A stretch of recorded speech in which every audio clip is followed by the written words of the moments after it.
Welcome to serve सामाजिक rounder channel. सर्व सामाजिक rounder channel में आपका बहुत बहुत स्वागत है। चैनल को सब्सक्राइब करके घंटी नहीं दबाए हैं तो सब्सक्राइब करके दबाना ना भूलें।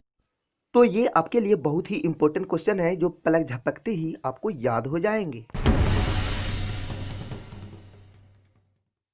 तो चलिए वीडियो को स्टार्ट करते हैं। आज मैं बताऊंगा बल तथा गति के नियम। ठीक है, ये जो पार्ट है इस पार्ट से बहुत सारे ऑब्जेक्टिव क्वेश्चन पूछे जाते हैं और इस पर बहुत सारे न्यूमेरिकल यानी हिसाब सब क्वेश्चन दिया गया है। ठीक है, बहुत सारे स्टूडेंट को यहीं पे कठिनाई का सामना करना पड़ता है। तो ये सब कठिनाई आप लोगों को बिल्कुल दूर हो जाएगी, टेंशन मत लीजिए। इसके बाद ये चैप्टर में जो है बल तथा गति का नियम, ठीक है, इस पर भी बहुत सारा हिसाब बनाने के लिए है। यहाँ पर आप देख सकते हैं ये सब अच्छे अच्छे स्टूडेंट को आसान नहीं होंगे। ठीक है, सारा का सारा 27, 28 ये सब में जो है हिसाब दिया गया है, आप रट कर याद नहीं कर सकते हैं। ठीक है, इसको बनाना ही पड़ेगा। मैं इसको इतना अजब नियम से मैं बता दूंगा कि एक दो को बताऊंगा तो ऑटोमेटिक आपसे सारा का सारा सोल्व हो जाएंगे। लेकिन मेरा वो सिद्धांत नहीं है।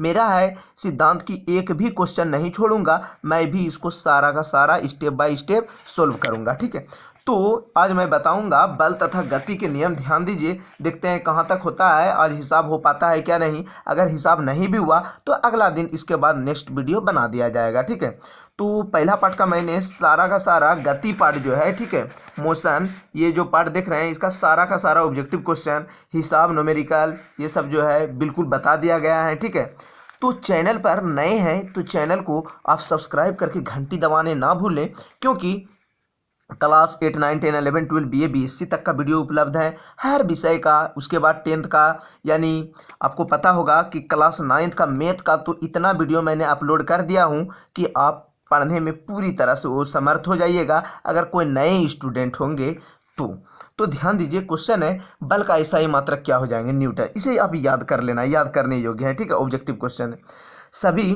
वस्तु अपनी अवस्था में परिवर्तन का विरोध करती हैं, यह गुण कहलाता है जड़त्व। द्रव्यमान और वेग के गुणनफल को कहते हैं संवेग। न्यूटन गति के प्रथम नियम व्यक्त करता है जड़त्व को।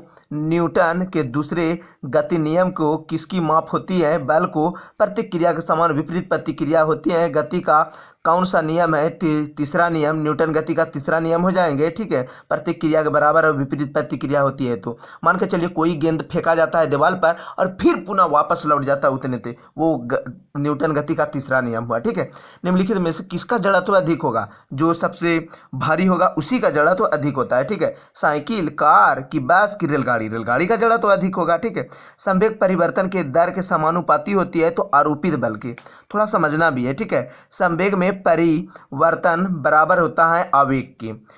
तो कोई भी किताब लेकर बना दिए ऐसा कोई बात नहीं, इसमें आपको समझाना भी पड़ेगा। ठीक है, संवेग का SI मात्रक क्या है, मोमेंटम का, तो kg मीटर प्रति सेकेंड, या इस तरह के भी ऑप्शन आ सकते हैं, kg मीटर ms पर पावर -1 भी रह सकते हैं। ध्यान दीजिए, kg इंटू ms पर पावर -1। बल को F से सूचित किया जाता है और द्रव्यमान को m से और त्वरण को I के संबंध में क्या हो जाएगा। ठीक है, तो इसका सूत्र हो जाएंगे, त्वरण के यहाँ पर गलत ट्रिक दिया गया है। ठीक है, बल को F से क्यों बोला जाता है, क्योंकि फोर्स होता है। द्रव्यमान का मास, मास मतलब द्रव्यमान होता है, लेकिन त्वरण को यहाँ पर आई दे दिया है, जो कि बिल्कुल गलतियां हैं। यहाँ पर होना चाहिए ए, त्वरण को ए से सूचित किया जाता है क्योंकि एक्सेलरेशन मिस होता है त्वरण। ठीक है, तो सूत्र हो जाएंगे F बराबर ma।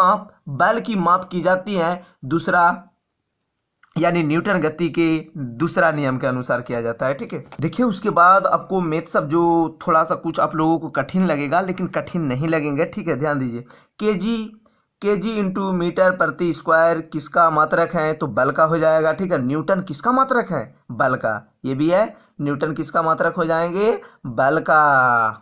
तो उसके बाद है जड़त्व का नियम प्राप्त होता है न्यूटन के प्रथम नियम से।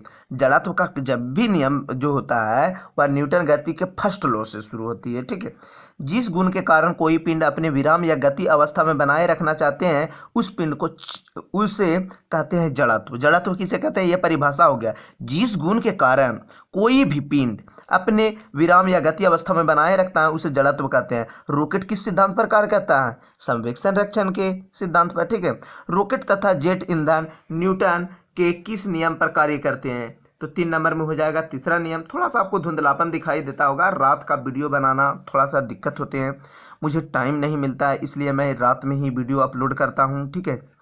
1 न्यूटन किसके बराबर होती है? 1 kg इंटू m⁻⁻1 के बराबर होती है। 1 न्यूटन समतुल्य होता है 10⁻⁻5 डाइन।